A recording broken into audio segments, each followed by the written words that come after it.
সাকিব, যেটা আমরা সবাই জানি যে চরকিতে গুলমোহর বলে একটা সিরিজ এসেছে, এটা নিয়ে অনেক আলাপ হচ্ছে because it is made by none other but শকি।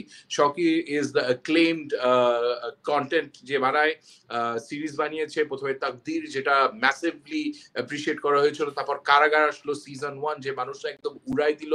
মানুষ বলল যে এরকম স্টোরি টেলিং তো আমরা জীবনে দেখি নাই, what a new talent, what a brilliant talent, what gripping story telling. তারপর সিজন 2 আসলো, অ্যান্ড পিপল যেহেতু অনেক বেশি হাইপ ছিল, অনেক বেশি এক্সপেকটেশন ছিল সিজন 2-তে, তারা কারাগার অত বেশি অ্যাপ্রিসিয়েট করেনি।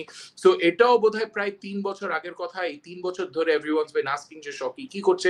আমরা জানি যে he is a very involved film maker, উনি বিভিন্ন রকম প্রজেক্টে ইনভলভ ছিল, কিন্তু ওনার নিজের প্রজেক্ট কিন্তু কিছু 3 বছরে আসেনি। এখন 3 বছর, প্রায় 3 বছরের পর এই চোরকুইতে আবার আসলো গুলমোহর। আর গুলমোহর মানে what an ensemble star caste. এটার মধ্যে এত বছর পর আমরা আবার সারা জাকিরকে দেখতে পাচ্ছি। আই থিঙ্ক এই যে এখানে বড় করে দেওয়া আছে আমাদের ওপারের যে actor, he is very well known. উনি তামিল ফিল্ম, হিন্দি ফিল্ম, বিভিন্ন রকম ফিল্মে, বিভিন্ন রকম সিরিজে, ইন্টারন্যাশনাল সিরিজে কাজ করেছেন।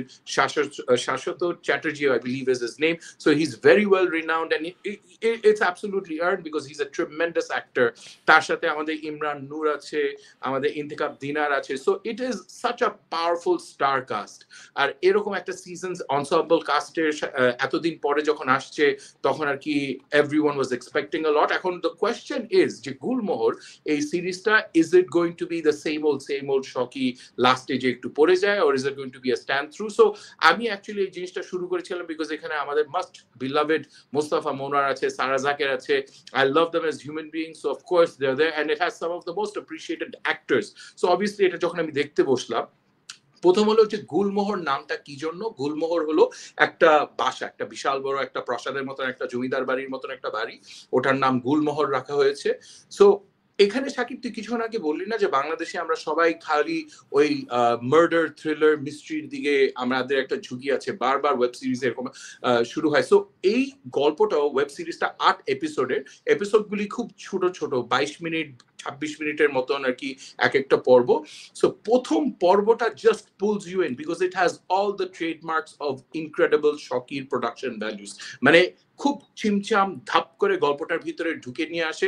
ইটস নান অফ দ্যাট যে ভাই আমি এখন 10 বছরের গল্প বলবো তারপর আপনাকে জিনিসটাই নিয়ে আসবো, না, একদম ধাপ করে খুব ইন্টারেস্টিং ভাবে it snatches you and puts you into place যে ওকে, ঘটনাটা এটা হচ্ছে।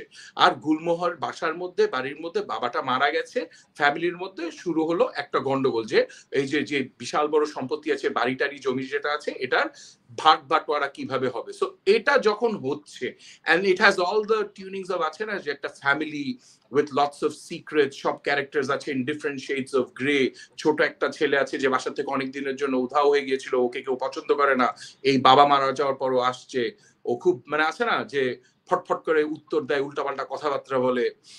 সারা জাকির ইজ দ্য মেট্রিয়ার্কাল মাদার, যে তোমাদের বাবা মারা গেছে, তোমরা এখন কি করছো। ইন্তেখাব দিনার হলো কানাডা থেকে ফেরত আসছে। ইমরান নূর হলো ওখানে ছোট ভাই, যে সবকিছু সামলা রাখছে, পলিটিক্যাল রাজনৈতিক একটা বাপের যে দাপটটা ছিল ওটা নেওয়ার চেষ্টা করছে। It has very strong build আপস। You feel like okay, something big is going to happen, and then first episode শেষ হওয়ার সাথে you're like okay, this is a binge watch for sure. ধাপ করে সেকেন্ড এপিসোড শুরু হল, তখন থেকে it gets into a little bit of a slow burn. And এই যে শাশ্বত চ্যাটার্জি যাকে প্রচুর দেখানো হয়েছে, there's a lot of excitement about him, he doesn't really come at the first end. উনি আসে হলো second half of the series এর দিকে। Mustafa Monwar as an incredible detective, he also comes in, and these two characters really shine in terms of dialogues, in the way that they deliver. ওখানে থেকে আস্তে আস্তে আস্তে আমার জন্য it started sloping down, and I'll tell you why, Shaki, because ওই যে আছে না যে প্রথমের দিক থেকে শেষ পর্যন্ত it kind of has all the hallmarks. Director is trying to create this sense of mystery, যে কি হলো, what's happening, একটা ক্রাইম হয়, ওই ক্রাইমটা কে করেছে, কেমনে হচ্ছে, and then build up করতে করতে করতে শেষে যে he doesn't deliver a murder mystery, he delivers a family drama.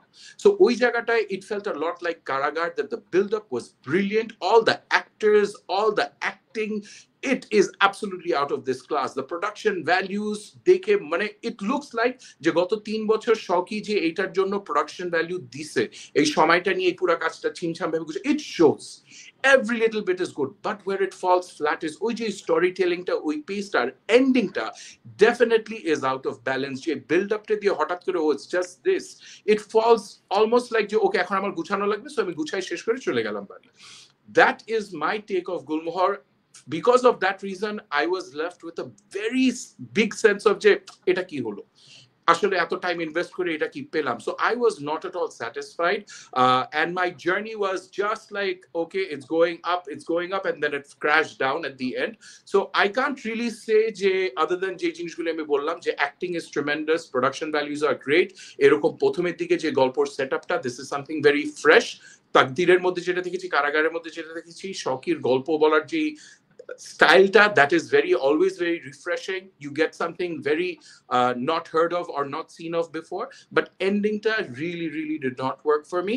So for all the good things, I've told you that, and শেষের দিকে it left me disheartened, unsatisfied.